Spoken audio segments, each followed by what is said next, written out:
This is Cast of Wonders, the young adult fiction podcast featuring stories of the fantastic. Welcome, episode 581. I'm Catherine Inskip, your editor and host. Our story for today is Never Thought He'd Go by Françoise Harvey. This story was first published in the 2016 Bristol Short Story Prize Anthology and Best British Short Stories 2017 from Salt Publishing. Françoise Harvey lives in the northeast of England. She has had work published in The Dark, Best British Short Stories 27, Salt, edited by Nicholas Royal, Black Static, Interzone, The Lonely Crowd, Litro, TSS, theshortstory.co.uk, Confingo and others, as well as a standalone chapbook, Guest, published by Nightjar Press. She was shortlisted for the 2016 Bristol Prize and 2016 Bridport Prize, won a 2017 Northern Writers Award, Children's Fiction and YA, and was awarded a DYCP grant from Arts Council England in 2021. She's trying to put a short story collection together. This story is narrated by Phil Lunt. Hailing from the rainy northwest of England, Phil has dabbled in many an arcane vocation during his lifetime. From attempted rock star to conveyor belt scraper, Easter egg wrangler to world's worst waiter. Sometime actor, designer and infrequent writer, he now works behind the scenes at a clandestine government agency and still doesn't know what he wants to be when he grows up. Yes, he's that bloke who was once a teabag in a national TV ad campaign and who has an entry on Wikipedia.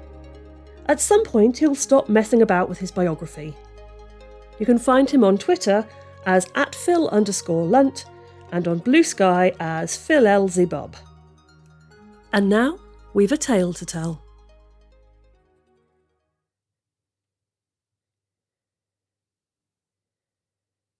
Never Thought He'd Go by Françoise Harvey.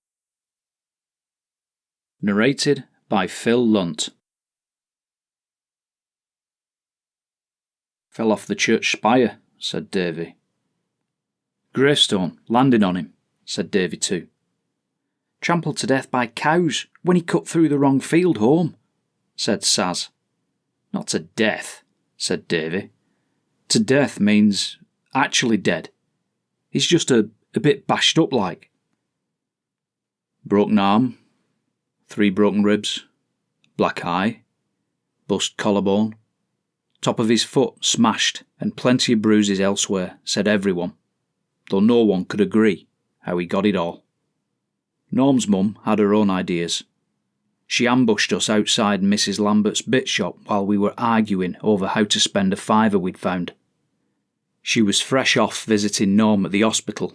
Her eyes were red and puffy, like she'd had bees at them, and her makeup was all smeared so her face was difficult to set straight to the eye. We felt bad for her. Felt double bad, because she wasn't far wrong with the direction of her anger either. You all! You there! You bleeding lot! I know you had something to do with it. He wouldn't go gallivanting about without you pushing him into it. He could have died. I'll pin the lot of you, you mark my words. We didn't do anything, Mrs. Eames, said Davy, perfect mix of irritated and innocent. We were all home. We all didn't lay a finger on him. The rest of us nodded and hum-hard. Norm's mum jerked her head back so she was looking at us through slit eyes, down the line of her nose. We must have looked smaller that way. The whole gang had shot tall over the summer and carried it well too. She sniffed like she smelt something bad off us. Yous all are lying little rats. Norm'll say what happened when he's up, and then I'll come knocking on every one of your doors, every last one. And I'll have the hats with me. She jabbed a finger at each of us, long sharp nail tasting blood and handbags swinging from her fist like she wanted to skip the police and just get stuck in. Delinquents, the lot of you. We waited a solemn few minutes after she was gone before anyone said anything. It made us uncomfortable to see an adult so close to tears and so close to walloping us in one breath. Wonder what did happen to him, said Saz. Place is haunted like we said, warned him, didn't we, said Davy. I thought that was a joke, said Davy too. Like, that was the point of the day. It was a joke. Never thought he'd do it, I said. None of us thought he'd do it. We'd known Norm Eames since we were all little kids, and he wasn't up to much. 2 things you could rely on Norm for: tall tales and bravado like a balloon. Puffed round, him, and one push a bit too hard and he'd burst or be away. Or both. We would have liked him more, probably, if he'd admitted to being scared of everything, or when he was hurt or something. But he never did. Like, Norm fell off his bike and told us he wasn't crying, no. He'd hit his head and his eyes were bleeding, so he needed to go home. You got water for blood, Davy had said scornfully, and Norm had shouted that Davy didn't know what he was talking about, and he'd kicked his bike and then run for his house. That sort of thing. But he kept hanging round us. He was dogged, always at heel, always eager, and then yapping and running away at the last minute. So you get why we didn't think he'd try for an overnight in the church. Not our fault if the gump went through with it, I said. But is it haunted though? Were we joking about that or not? Said Davy too, half his fist in his mouth, like he does when he's getting agitated. I was joking, said Saz. I wasn't, said Davy, and he grinned at us all, with his teeth only, lips stretched thin, eyes blank. Everyone knows it's haunted. There's a graveyard. It's about 500 years old. Fella died in the clock tower, like I said. Haunted. We turned and considered the roof of the church, poking up over the top of the bit shop. You could see the whole village from the top of the spire. We knew, because we'd seen photos taken by someone who'd gone up there in a hard hat and a high-vis jacket and not peeped a word about a ghost. She'd gone up in daylight, though, with a guide and a torch, probably. We'd sent Norm up in the dark. But we never thought he'd go, that was the thing. Norm wouldn't sneak out on his mum, not a chance. Not without someone pulling him from his room. And none of us had. I've had Mrs. Eames on the phone, said Mam, as she clattered dishes around fast for dinner. Ran a restaurant, me Mam, so she doesn't do food slowly, and it's embarrassing having friends over. No such thing as beans on toast round our place. In a right state. It's the hypothermia that's made him proper ill, she says. And he was always easily bruised. She says he's in shock, and if whoever was with him had taken him to the doctor, he wouldn't be in such a bad shape. Mam paused, drizzling something sticky over the salad, and looked at me sideways from under her lashes. Barely a look at all, but you know she's watching. She's sure someone must have been with him. There wasn't a question mark, quite, but she let the silence hang till one grew, and it fair hung off the spire of the church, mocking me through the window. The downside to being able to see the whole village from the church spire was that you could see the church spire from most anywhere in the village. I could see it from a bedroom window too. Weren't nothing with us, Mam, I said, and chewed more lettuce than I could swallow. Kids' games, she said, I'm sure. But if I find out otherwise... She let that hang too, and it was worse than the question. I called Saz. Norm's mum had been on at her dad too, and Saz was spitting fire, locked in her room till she told the truth, or her dad gave up on it. Not even supposed to have the phone, she whispered. It weren't even us. Davy, wasn't it? You think Davy went out there with him? No, said Saz. I just mean it's always him, pressing the buttons. He always the mouth, don't you notice? But I bet he wouldn't have gone either. Too wimpy. Never thought there'd be anything up there to knock anyone round mine, let alone Norm. You know, Norm. There was admiration in her voice, though, and I thought of the way Norm had looked sideways at Saz when we'd dared him to go to the church, and the red on his face and the sneer on hers. Wondered if it'd all be worth it if he could hear that grudging note. Do you think he fell? I said. Cows, she said. He was found on the edge of the graveyard, and that's the cow field. Killer cows, we all know it. Like we know about the ghost, I said, sharp. Sure, said Saz. She hung up on me. I went to bed wondering if I could sneak into the hospital and visit Norm without the others spotting me, or Norm's mum for that matter. Either way would end in a bollocking. I just wanted to check on him, let him know we felt bad for him. Even Mam, who didn't really have much patience for Norm or his mum, Figured it was serious. So it was. I tried to sleep, but it was a bright moon night and my curtains didn't fall properly shut, so the light slipped through the gap and greyed up my room like an unhappy sun. Eventually, I gave up, got up and looked for an old badge or something to pin it shut with. I was pulling the material tight to itself when I looked out into the dark and caught a wink of light over at the church, from the bell tower. Flash and gone. Flash and gone. Flash and hold, like it had spotted me at the glass and was watching.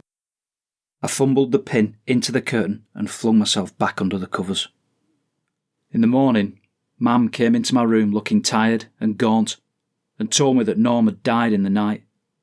She held me while I shook and cried. Then she fed me a bit of dry toast and warned me that the Hats would be knocking, because now it wasn't just a bashing, was it? "Trampled to death," said Saz. She tried to put a bit of "I told you so" into it, but she was sunk as the rest of us. Her lips were dry. Davy too looked like he would cry any second. "You were younger than me," he said, like this was new information.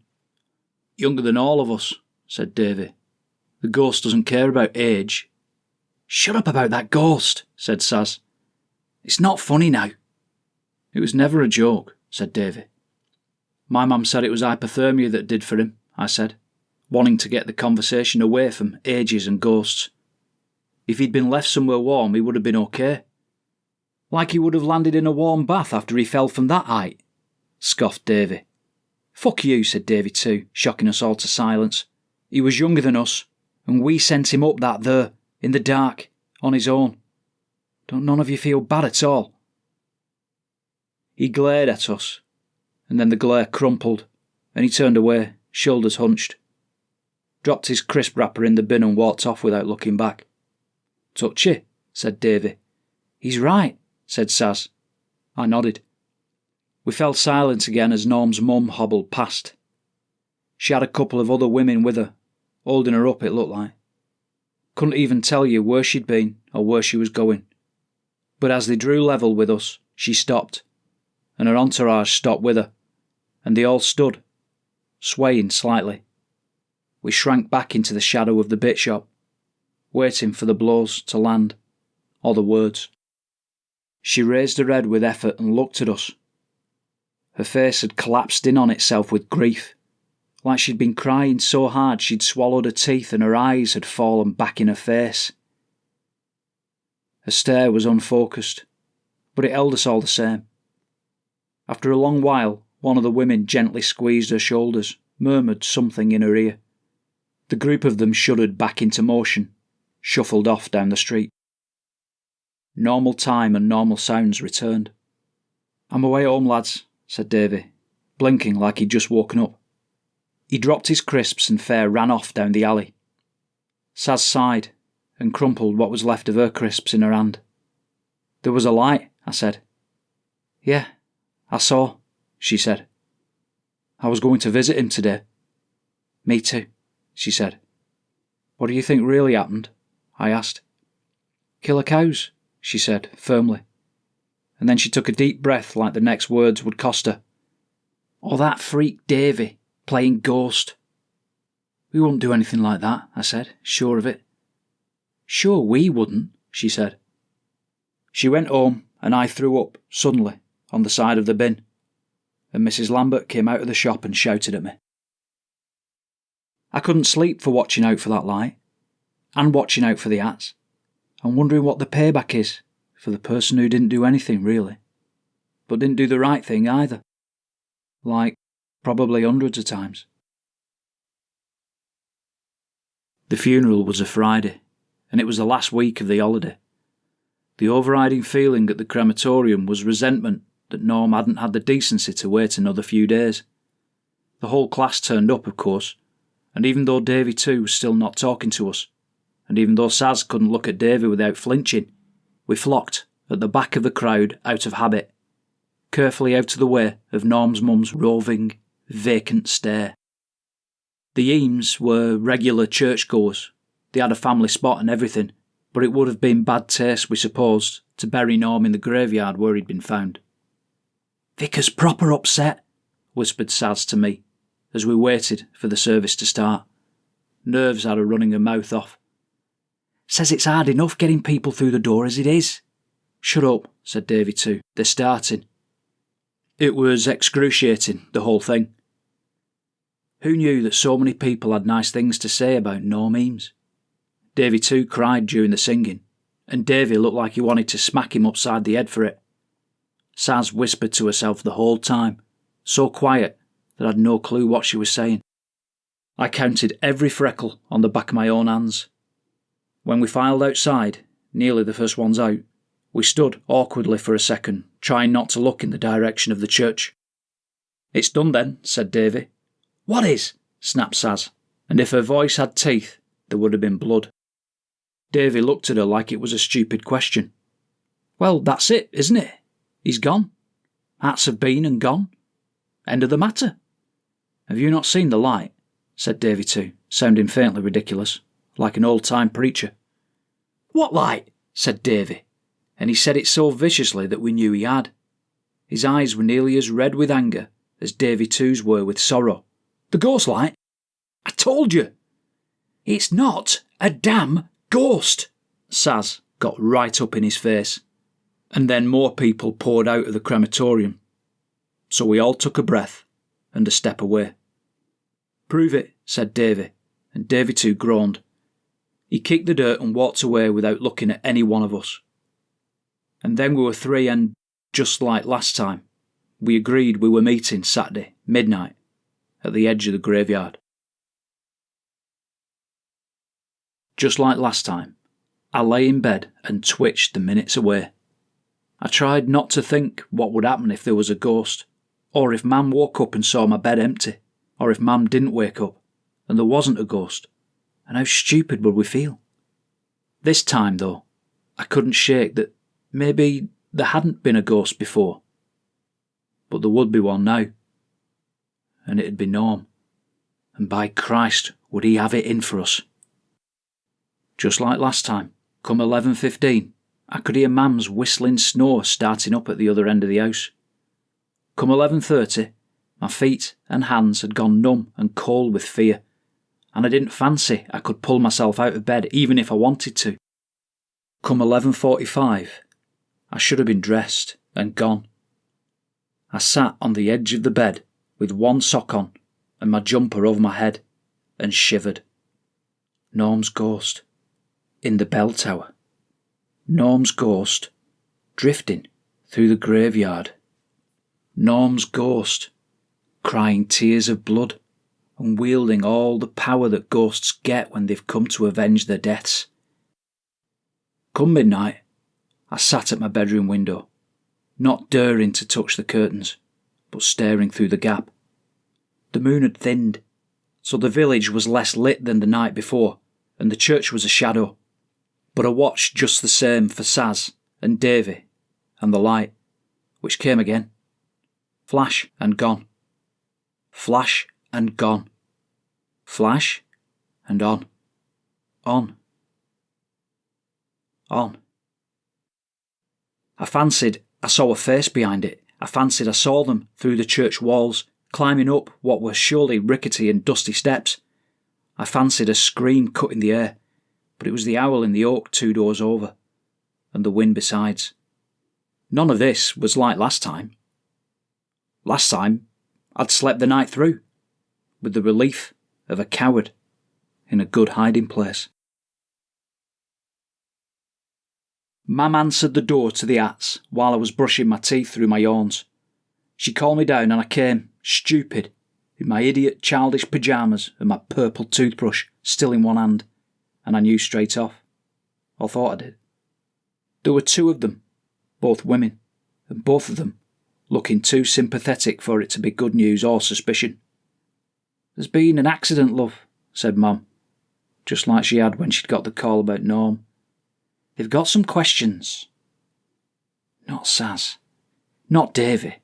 Or maybe Davy, but please God not Saz. "Were you out with David Tunnall last night?" said one of the Ats. I couldn't tell them apart through their uniforms. And then, I don't know how I answered. Because I tried to tell them there was no way Davy 2 would have been out last night. He wasn't speaking to any of us, I think I said. He walked away, I think I said. And we said we'd go, but I didn't go. And none of us did that time, or likely this time, and I didn't go anyway, and... Panic took my words and rushed them through without any of my mind taking part. I know I asked if he was okay, and they said, he's very ill. He's in hospital. We're trying to find what happened. I asked if I could see him. They said family only. And then Mam held me while I shook and cried. I didn't go out to our place at Mrs. Lambert's bit shop where the others would be. We'd be pitied, I knew. And we'd be looking at each other like Norm's mum had looked at us. The loss of us, with Davy 2 lying up in the hospital, was more than I could face. But I knew. Everyone knew. Broken wrist, broken jaw, 2 broken ribs, black eye, broken nose, punctured lung, ankle smashed, and plenty of bruises elsewhere. Left cracked and freezing at the edge of the graveyard, and no one could agree on how. I sat in the garden, my back to the church, and stared at the clear horizon down the hill. No ghosts that way, no spire, no bell tower, no Norm. Just hills down to fields, and the river rolling by. I heard the doorbell jangle, and Mam murmur low and send away whoever it was. We passed a quiet weekend. Mam made beans on toast for Sunday, and let me watch shite TV. And on Monday morning she grit her teeth at me in sympathy, and packed me back to school with the rest, all the same. We ran into each other just outside the school gate, like we'd planned it for a stage show. I sort of wish we had, just for the sake of the rubbernecks and sticky beaks who fell quiet when they saw us. We could have put something good together, a showdown, the grand finale. But instead we slowed and fell quiet as well, and the space between us and the gap where Davy 2 should be pulsed and pained, till Saz spoke. I didn't go, she said. My da locked me in. I hugged my relief to myself. I didn't go, said Davy, with twist to his lips. Of course I didn't. It's haunted, like we said. Saz looked like she'd lamp him, and took half a step, but he stared her down. Killer cows? He spat on the ground between them. I told you. He didn't even smile this time. He'd got skinnier, toothier, in the past week. His eyes had gone dark. I told you all. It was up there. We left him outside the gates, and went to face the whispering mob. That night, the light at the church went flash and gone. Flash and gone. Flash and gone. Flash and on. And on. This is a marvellously creepy tale, isn't it? There's a really solid sense of place in this piece, and I love the author's choices of vocabulary and slang throughout. The hats, bit shops, Norm's mum. It resonates of a not quite nostalgic, not quite here, small Northern English community, especially with the freedom the children have in their almost feral explorations. The tensions and teasing dance along a knife edge of friendship and rivalry, and it's ever so well realised as a community. I love the creeping menace of whatever is drawing the children out, and how the explanations never quite come together. The story's events create ghosts in their wake. But to some degree, isn't that always true of childhood? Even without experiencing sudden death. Sometimes our childhoods hold darkness that doesn't want us to escape. As a metaphor, I think this story captures that rather well. Join us again soon. We love bringing you the best audio fiction week after week, but we can't do it without your support. Your donations pay our authors, our narrators, our servers and our staff. Please consider supporting us with a monthly donation through either PayPal or Patreon. You can also review us on Apple Podcasts, request us on Spotify, and consider the stories we publish for award consideration. There are lots of ways you can help. Join the discussion on EA Discord and visit on Twitter and Blue Sky at Cast of Wonders. Come say hello. Cast of Wonders is brought to you by editor Catherine Inskip, assistant editors Kappa Cobb and Alicia Caparaso, associate editors Tanya Adelit, Amy Brennan, Somto Eheswe, Amanda Kong, Ray O, Simon Pan, Samuel Poots, Emma Smales, Denise Sudell and Rin Yi. Our editorial assistant is Amy Brennan, our community manager is Denise Sudell, and our audio producer is Jeremy Carter. Cast of Wonders is part of the Escape Artists Foundation, a 501c3 non-profit, and this episode is distributed under the Creative Commons Attribution Non-Commercial No Derivatives 4.0 International License. That means you can download or listen to the episode on any device you like, but you can't change it or sell it. Our theme music is Appeal to Heavens by Alexei Nov, available from Promo DJ or his Facebook page. Thank you for listening.